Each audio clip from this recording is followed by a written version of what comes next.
Time to get you a check of the forecast. We're going to start with the fog here this morning, where we're looking at limited visibility once again around Lake Okeechobee, Moorhaven, Clewiston, about a half to 3/4 of a mile. So far, State Road 29, not all that bad. And what fog we saw along the Peace River has pulled out along Cape Hayes and Boca Grande, leaving us with just fine numbers there between Fort Myers and Naples. Radar is quiet, and it should be quiet here for most of the day as we are waiting for our temperatures to go right back up above average here today.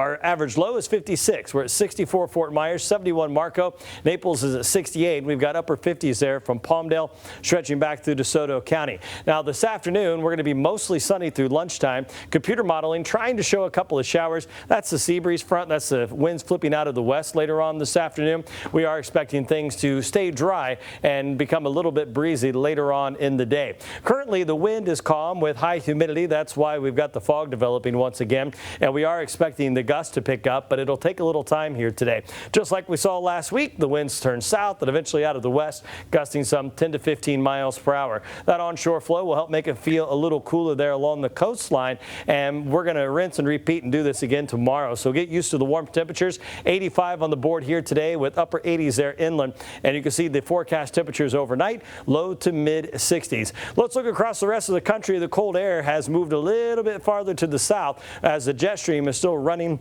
across the Tennessee Valley, but no big amplification or dips pushing a cold front towards us. And you can see the boundary here, this cloud line bringing some wet weather all the way over to the Outer Banks, and it's cold enough up north, some lake effect snow and a little snow there along the nation's capital as well. For us, we're going to be stuck in this pattern where we see mostly sunny skies, warm conditions with patchy fog developing each and every night. Now, as we roll through Tuesday here, you'll start to see a cold front approach. That's not going to have enough steam to move out of the south or impact us here in town, but we have to wait for the jet stream to move, and you can see how flat it is right now. This zonal pattern is going to keep us warm. Now we do see the little dip. That's the cold front I was just showing you, but it's going to continue to pull off to the east and not impact us. But as we look towards next Monday, we finally see a little shift in the weather pattern that should push a cold front through us, but don't get too excited. It's a one-day cool down, getting our temperatures back near our average before we warm right back up, and it's